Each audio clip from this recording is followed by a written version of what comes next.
তানবীর দি আব্বা আব্বা তো ফট করে সীমানা ইয়ে লাইলে টান লাগছি, কিন্তু বিষয়টা হইলো হৃদয় কিন্তু অন্য টাকা যায় না। আর আশপাশের কেউ যদি এই টাইমে দিয়ে যায় ঝামেলা আছে। অলরেডি মাগরিবের আজানের হরে আইছি, তারপর আব্বার বুকের ভিতরে কিছু চিনছি না, ডর লাগে। এখন তুই যে কাজটা করবি ওটা হইলো আব্বা যখন সীমানা গেলাম, আব্বা তো এভাবে উঠতে থাকবো, আব্বা কোনো কচুও দেখতাম না। আশপাশে তুন কেউ আইয়ের কিনা কিংবা হৃদয় আইয়ের কিনা এই জিনিসটা একটু খেয়াল রাখবি, ঠিক আছে? ঠিক আছে আব্বা। আয় তোর উপরে ভরসা করে কিন্তু সীমানা গেলা আইয়ে। আচ্ছা ঠিক আছে। আসসালামু আলাইকুম লিদো ভাই। কি রে কাকা, এই মোহেনজিনের জমিনেতে কি করেন? না না না, জমিনেতে গিয়ে করে বলতে হৃদয় এনে বই আমি একটা জিনিস দেখাই। এই যে ধরো সীমানা ইয়া, এই সীমানা না জায়গা তো ইয়ান আন্ডা ব্যাগগুনে, তোমারও বাঘ আছে আরো বাঘ আছে। এই সীমানা ইয়ার আশপাশে লতা হাতা গুলো ভয় যদি কোনো কারণে সীমানা ইয়া ঘুরে যায়, তখন তো জায়গাটা আবার মারতে হইব। শুধুমাত্র একটা জিনিস চিন্তা করি, আরো একটা জিনিস চিন্তা করছি, এখন আর বাতিজা থাকে ঢাকা শহরে, হ্যাঁ কি আর জমিনেতে নামেন নাই হিলে কাকা নিজ দায়িত্বে এই মোহাইন জিন্না মাগরিবের হরে জমিনের ভিতরে আসি এই সাব সুইয়ত করবে লা বলে এটা আইছে। এই তেলিম ভাই, মিথ্যা কথা কি লেখন? মিথ্যা কথা আনে, মিথ্যা কথা কি লেখন? এই কিলে মিথ্যা কথা। এই মিয়া আনে মিথ্যা কথা কি লেখন? কিলে মিথ্যা কথা কর। আনে বুদ্ধি টাকা পলিটিক্যাল করতে লাইতে লেখেন, আনে মিথ্যা কথা কর।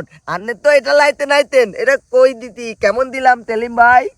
কাকা না বিষয়টা হইলো এটা হাগল বুঝছেন, হাতের কথা তুমি মাইন্ড আগুল করে কবে না, আগুল কবে না। আয় আতা কথা কই, আতা কথা কই, আমি মিথ্যা কথা কই না। তানবীর তুই দেখ কাকা, হেতে হাগল ন, হেতে কাকা যা কর সবকিছু আর মনে হচ্ছে ঠিকই কর।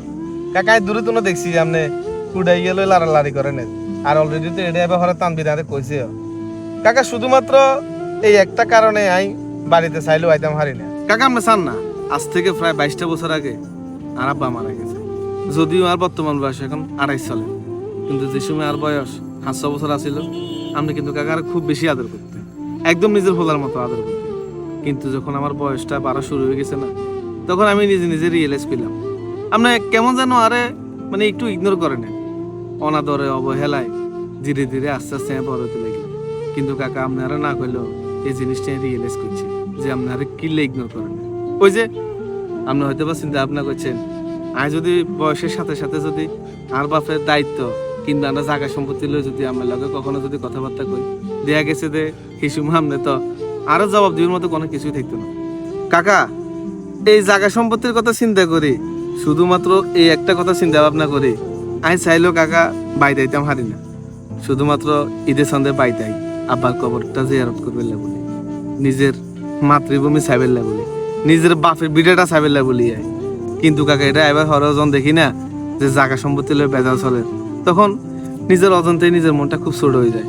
কাকা জানেন এবার আমি অনেক আশা ভরসা লইয়াছিলাম ঢাকা তো, আর কোম্পানি আর মাত্র ঈদে ছুটি দিছে 5 দিন, আই কই বলি 7 দিন ছুটি বাড়াইছে। কিন্তু কাকা চান না, এই যে ঈদে চলে গেল আজ যে প্রায় অনেক দিন হয়ে গেছে, কিন্তু এখনো পর্যন্ত জায়গা সম্পত্তি গুলা লই আমাদের কোনো প্রকার কোনো মাথা ব্যথাও নাই। আপনি এগুলা ভাগ করে দিবেন কইও কোনো নামগন্ধ নাই। যাক অবশেষে যদিও বা কত গাইলা জায়গা সম্পত্তি লই বাক্সা কইছে, কিন্তু আজ যে ড্রাইভার হরে আই দিয়ে যে আমরা খুঁড়া লই গাড়াগাড়ি করেন। কাকা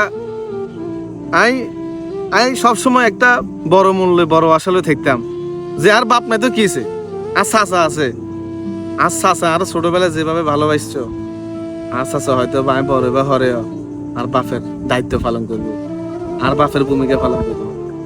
কাকা খাজ্জা যে দৃশ্য দেখলাম এত করে আমার মনটা খুব ছোট হয়ে গেছে। কাকা নিজের কাছেও খুব বেয়াদবি মনে হয় আপনার যে এতগুলো কথা কইয়ের।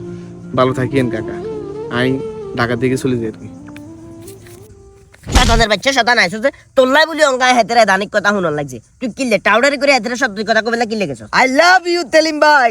আমার কথা কই যা যা বাজ্জা সীমানা কেন ঠিক থাকে এটা আই সামু।